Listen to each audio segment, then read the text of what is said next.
¿Por qué México no es potencia mundial? La educación de un país surge siempre en respuesta por el Estado y gobierno, en donde dan respuesta a y para ello se va implementando adaptaciones al sistema educativo en cuanto a la organización y se tiene que adaptar a las necesidades que vaya presentando la sociedad. El propósito de este ensayo es analizar el por qué México no es una potencia mundial. Durante los últimos años, los gobiernos en México han puesto en práctica la construcción de forjar buenas políticas en sexenios anteriores, pero podemos ver cómo el gobierno actual está convirtiendo esto en una transformación importante. Respecto al por qué México no es potencia mundial, va más allá de que no sea debido a la corrupción y a los malos gobiernos que se han tenido.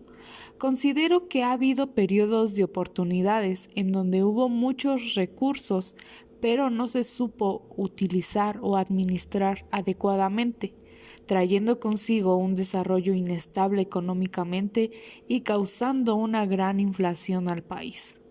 Para poder analizar en cuanto a las políticas y acciones que se han tenido en México, se tiene que abarcar los periodos presenciales iniciando desde Miguel de la Madrid en 1982 a 1988, donde se encarga del proceso neoliberal, es decir, comienza la inflación, da acceso a nuevas empresas y el peso se ve devaluado.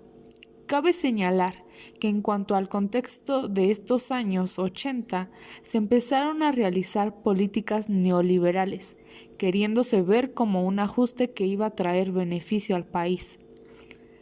Con Carlos Salinas de Gortari en 1988 a 1994 existió robo, se privatizaron empresas y México entró en crisis económica. En cuanto a Ernesto Zedillo, él privatizó el ferrocarril e aeropuertos. Se inició con el IVA y se da exclusión a personas indígenas, así como también la deuda comienza a crecer cada vez más. Con Vicente Fox se dio un auge petrolero, también hubo privatización y deuda. Con Felipe Calderón, él privatizó Luz y Fuerza, empoderó a cárteles para que se comenzara con los narcotraficantes y aumentó el 16% en el IVA. Peña Nieto vendió Pemex como fenómeno social dentro de sus sexenios. Se dio el caso de los 43 desaparecidos de Ayotzinapa. Hubo mucho impuesto en cuanto a la gasolina con los famosos gasolinazos. Evidentemente vemos que por supuesto que si nuestro país contara con gobernantes con buena moral o íntegra, se enfocaría en distribuir correctamente la riqueza y no seríamos un país más justo, seríamos un país de primer mundo. Finalmente, el analizar los gobiernos en México en los últimos años, se logra ver cómo se encargaron de privatizar y traer crisis económicas de alto nivel, así como una inflación grande. También el quedarse con el dinero que se destina para algunos sectores como educación, salud, pero ver cómo los gobernantes eran los principales beneficiados, cosa que es muy normal en México que eso exista, y no cabe duda que la corrupción fue un factor importante.